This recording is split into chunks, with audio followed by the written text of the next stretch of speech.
Good morning. I want to take a little bit of time to talk about concavity, inflection points, and second derivative, but mostly in regards to the graphs. Part of my assignments have my students look at how you can compare what you see in a graph of a function to the graph of its derivative to the graph of its second derivative, and can you see the connections between the three graphs? So what we're going to do today is just take a look at a function, its derivative, its first derivative and its second derivative, and see how we can see, again, like I said, the connections between each of those graphs. So the first thing I'm going to do is I'm just going to graph a function, a cubic function.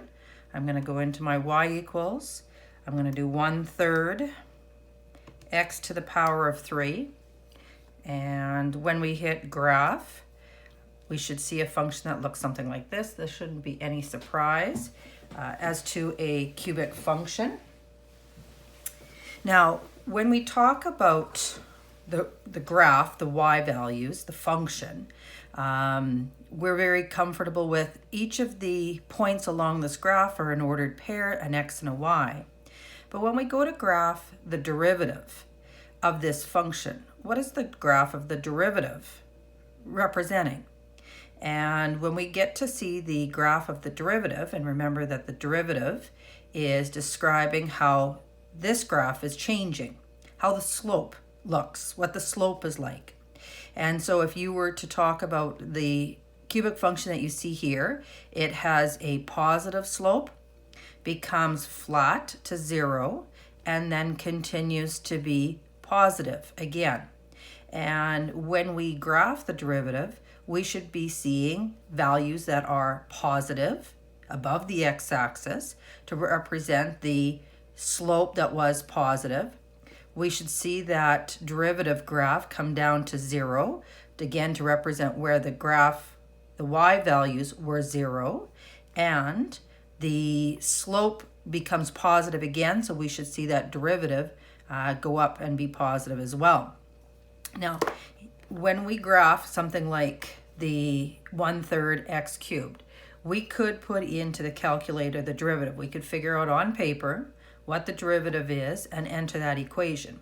But there is a way to make the calculator do the derivative for you, which sometimes is useful if you have an equation that you haven't learned how to take the derivative of yet. You can still ask the calculator to graph it. In my class, we haven't talked about transcendental functions, exponential, logarithmic, trig functions yet. So if I asked them to look at the second or the third derivative of those types of functions, they don't know how to do that yet. They could use the calculator though to find the graphs. So I'm going to show you how to make the calculator do the derivative. And so I've moved down into the second equation spot. And what I'm going to do is hit the math button on the side. If you go down to number 8 says n derivative, and that's the one we're going to choose. Now it's asking us what we want to take the derivative of first of all. The derivative with respect to, and we're taking with respect to x. In brackets here is room for what we're going to take the derivative of. I could repeat the function that was above there, but I can also get the calculator just to copy whatever is in the first equation. And you can do that by going to vars. If you go across to y variables, y vars, option 1 says function, and this is where it lists y1, y2, and so on. So I want y1 because I'm asking the calculator to take the derivative of the first equation, and over here in another spot is where values of x are they asking us to take it to, and I'm going to put x for all values of x. So when we hit graph, we're going to see the original function, that cubic function, but you're also going to see it graphing the derivative. So in red, we have the derivative of our function. And so I'm not surprised by what I see here, because along this side of our graph, we had that positive slope. So these points in our derivative graph are in the positive. Because it became less steep in our original function, the slope was smaller, positive though, still a positive slope, we have a y value that is less positive, but positive. Our function at x is equal to 0, our blue graph, had no slope. It was a flat spot. And so our derivative graph represents that with a zero slope. But when we start continuing along our blue curve again, the slopes started to get more positive as we went along, and our red graph is matching that. It is more positive as we move forward. So when you look at an x value and you line up the two graphs, what you see on my blue graph, in terms of the slope of that function, we see the red graph representing those values, those positive slopes. So I've made the calculator graph the first derivative of my cubic function. I can make the calculator do the second derivative as well. So I'm going to go back to y equals. This time I'm going to go down to the third function, and I'm going to do exactly the same thing. I'm going to go into math and pick number 8 for the derivative. I'm taking the derivative of a function with respect to x. What am I going to take the derivative of? I'm going to go back and take the derivative of the first derivative. So I'm going to ask the calculator to take the derivative of y2. So when I go and put y2 in there, it's vars, y variables, function, and this time number 2. And what values of x? All values of x.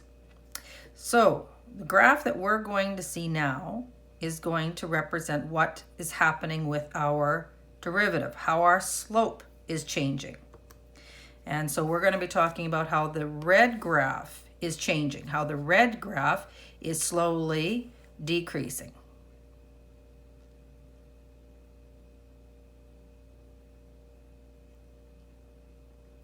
And here it comes. Now remember, the second derivative is also representative of concavity and inflection points. So I'm going to start with how that ties back to our original function. When you take a look at our blue graph, it was concave down for this first part of our graph in the negative x values. And so concave down is a negative value when we talk about the second derivative. So therefore, I'm not surprised that my black graph is below the x-axis in the negative values. When we got to x is equal to 0, that was an inflection point where our cubic function quit being concave down and turned to be concave up. And inflection points are where our second derivative is 0. And that's what we see our black graph is crossing at 0. When we move to this side of our blue graph, I am seeing that that graph is now concave up. And so in terms of a second derivative, that is a positive value. And that's why the black graph that represents my second derivative is above the x-axis in the positive values. So there's connections when you take a look at the three graphs. Sometimes it gets a little bit confusing as to what one represents, but the important thing is to line up at a particular x value and say what's happening. Again, for example, at x is equal to 1, my blue graph has a positive tangent slope, so my red graph is in the positives because that's representing the slope. At x is equal to 1, my curve, my cubic function is concave up, and that's why my second derivative graph is in the positives. So they all kind of go hand in hand.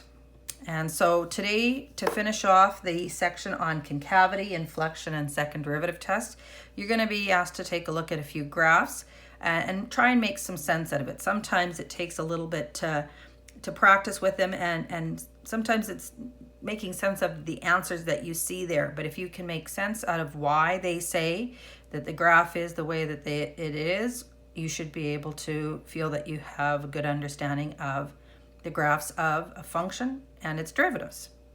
That's all for today.